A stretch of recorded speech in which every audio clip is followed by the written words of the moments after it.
Anti-Equator, Betablockers, your favorite Edu fantasies.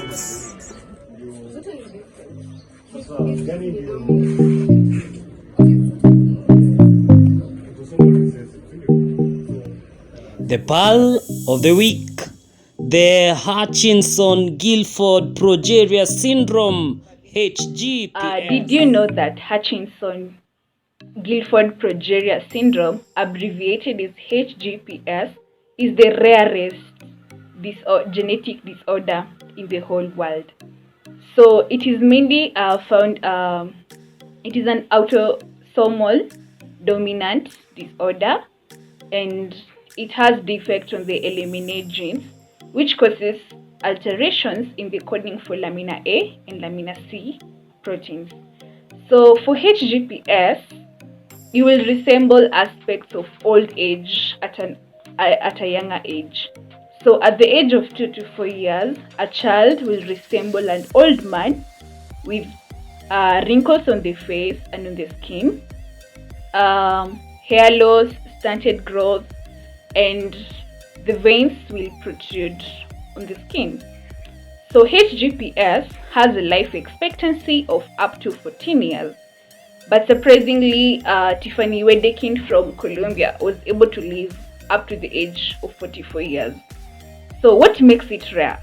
HGPS, since has a life expectancy of 14 years, maybe at 14 years one is not married, and so it will be hard for the trait to be carried on to the next offspring and to the next generation, which makes it so rare. Yes. So that's all for HGPS. Now you know, and I also know. Thank you. Until next time, stay healthy, stay safe, always at optimum pressure. Not too high, not too low.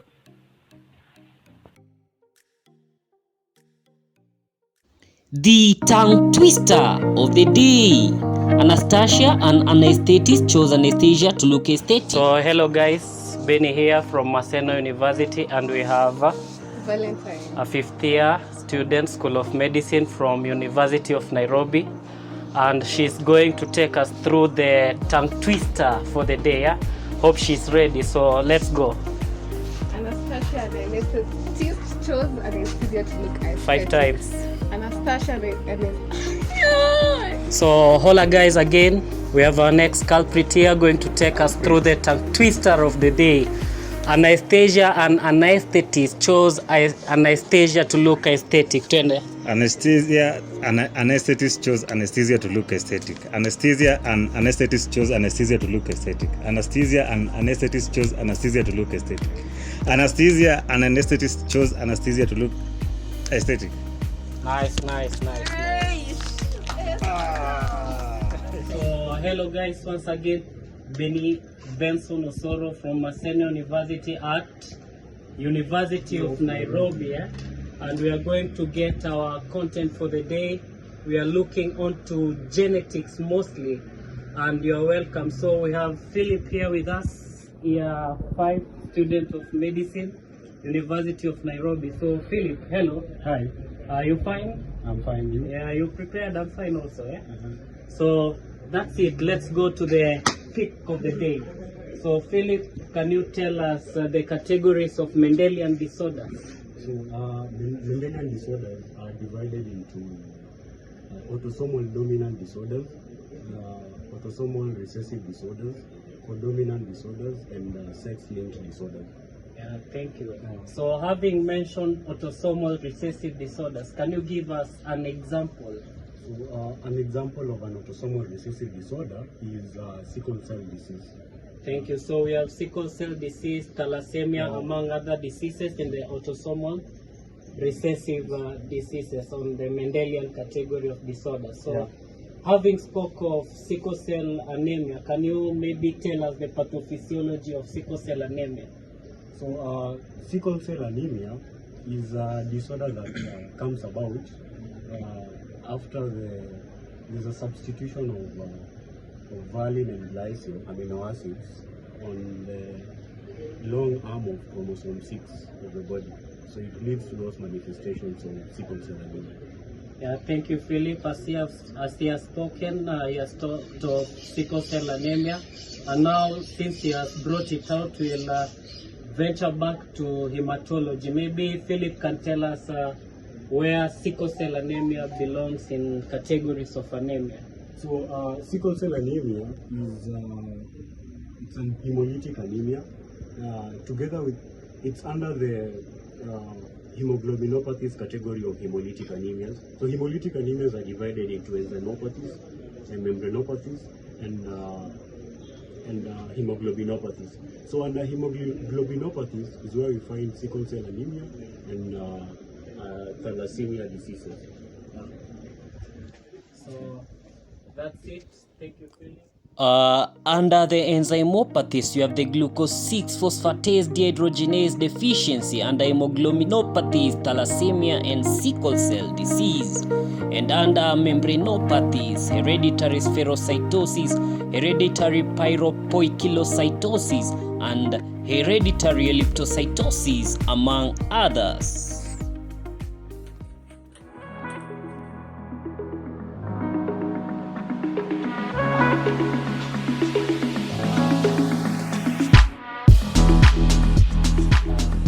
Hello guys, Benson Osoro, back to you again from Maseno University. We are at the University of Nairobi and we have our brother and friend here. He can introduce himself. Hello guys, my name is Faisal Barasa, University of Nairobi and HGPS level 1. Yeah, so welcome back to our anti-equator Betablockers, your favorite medical fanatics YouTube channel. Yeah. So Faisal, I have some questions which I'll ask you and you will give us the response. Yeah. Okay. So we'll start this week. We are focusing on genetics. Maybe you can give us the categories of Mendelian disorders. The different categories of Mendelian disorders. Okay, so we have, according to his theory, he was saying that there's different inheritance in which you can have the complete inheritance, in which you can have, for example, you can have a complete inheritance, you can have incomplete the inheritance, then you can have a recessive gene. So it can either be one person can get from the father and the mother, one person can get, so a mother can be complete dominant and the mother can be complete dominant, father can be complete, the mother can be a carrier, and both of them can be recessive.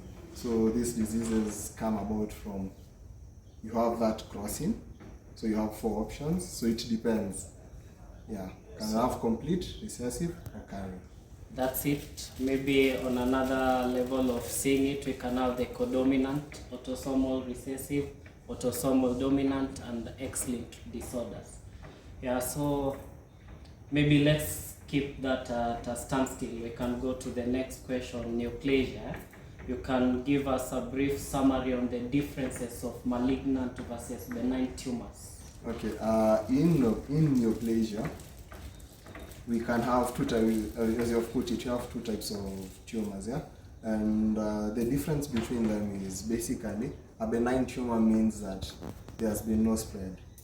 And a malignant tumor means there's been communication with other organs in different sections. So the communication comes about in terms of blood vessels or lymphatic drainage. So that's when now the malignant cancerous cells move from the primary site of origin and now they can affect all the other places, all the other organs. So of course, in terms of a big difference is it's always better to be diagnosed with a benign, as it means it's still in the primary site, so most times surgical resection can do it, versus malignant, we have to start thinking about chemotherapy. Yeah, thank you. So that's the brief summary on the differentiation.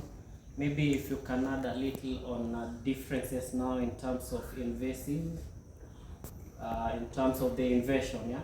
We can also have differences in terms of mitosis, in terms of cell differentiation, and many others, if you can tackle a little on them. Okay, so in terms of differentiation, you get in benign tumors, most times when you think about benign tumors, it mostly resembles what is normal. So you get that the cells are resembling the primary cells in the site. But for malignant cells, you get that these cells have become, they're on the other side of the spectrum in terms of being way different. These cancerous cells are way different.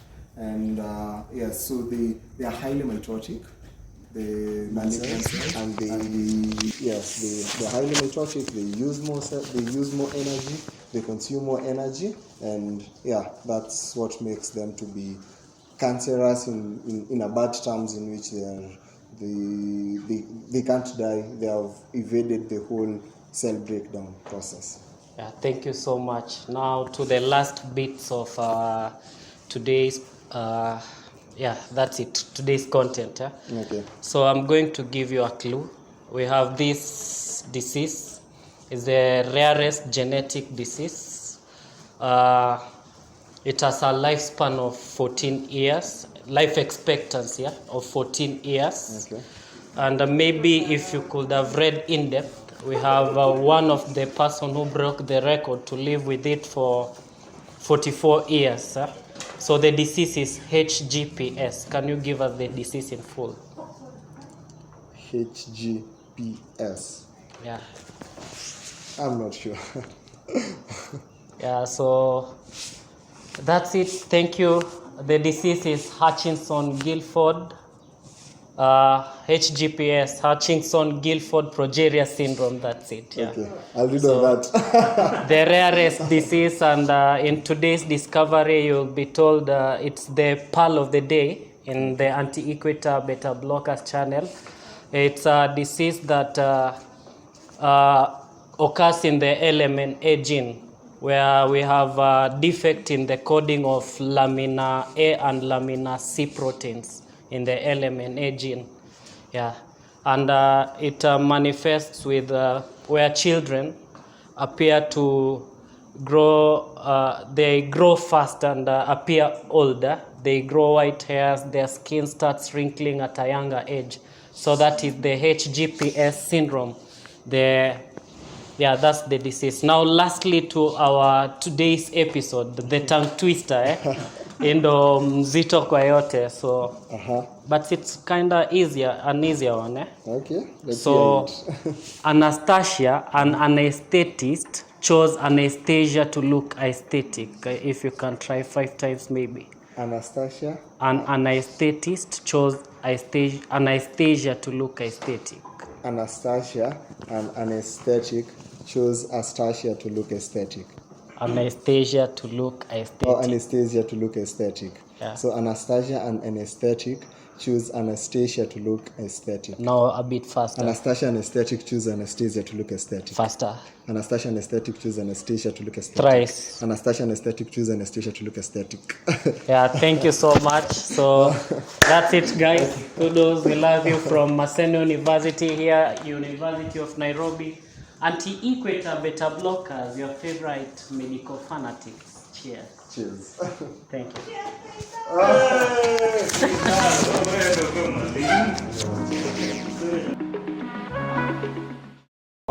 Back to you, Valentine. Maybe you can tell us a little on your experience in med school. Oh, thank you. So I've had a pretty amazing experience in med school, one that I hadn't anticipated. I joined student politics, and it gave me a different experience. I got to experience life outside of med school. I think I've done everything, so I can't say at some point I'll regret. No, I've partied. I've really okay.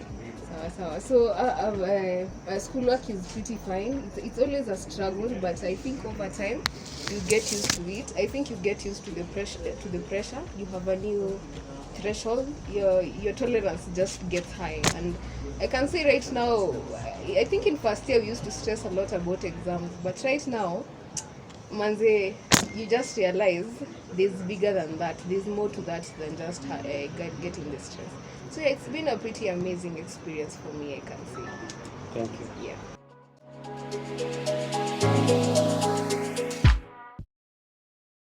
Welcome Welcome to Anti-Equator Betablockers, your favorite medical fanatics.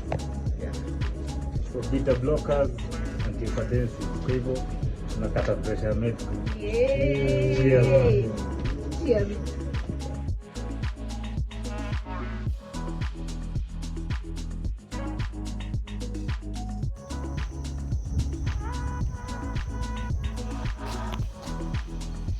Anti-Equator Betablockers, your favorite medical fanatics. Because We relieve the pressure.